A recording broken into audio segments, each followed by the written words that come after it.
Comme le veut la tradition à Noël, Charles III adressera ses vœux au peuple britannique lors d'un discours qui sera diffusé à la télévision nationale.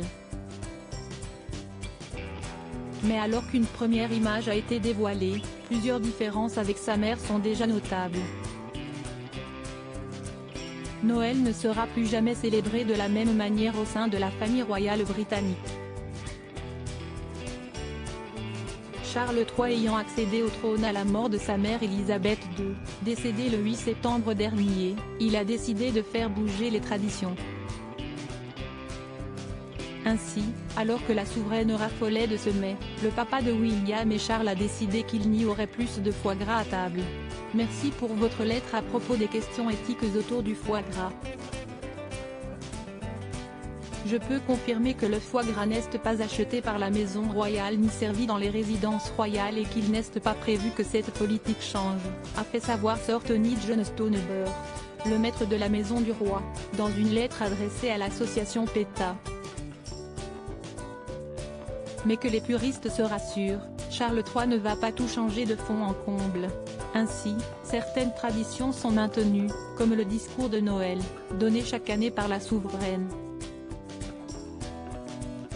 Comme cette dernière, le mari de Camilla Parker Bowles s'est plié à l'exercice, même si, comme en atteste une première image dévoilée par The Guardian, il se démarque déjà grandement de sa défunte mère.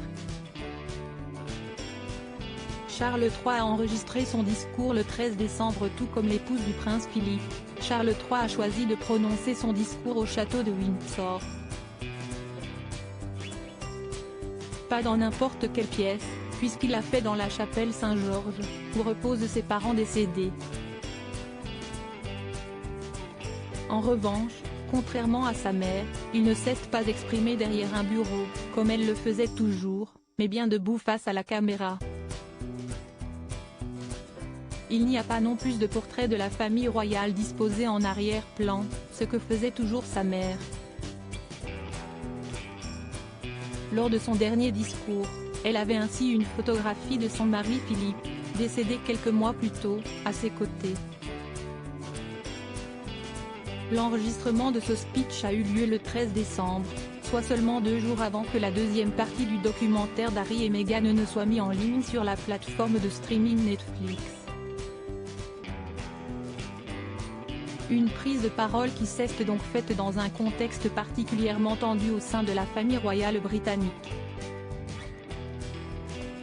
Charles III aura-t-il une pensée pour son fils et son épouse, à l'origine de nombreuses critiques à l'encontre du clan Windsor? Réponse très prochainement.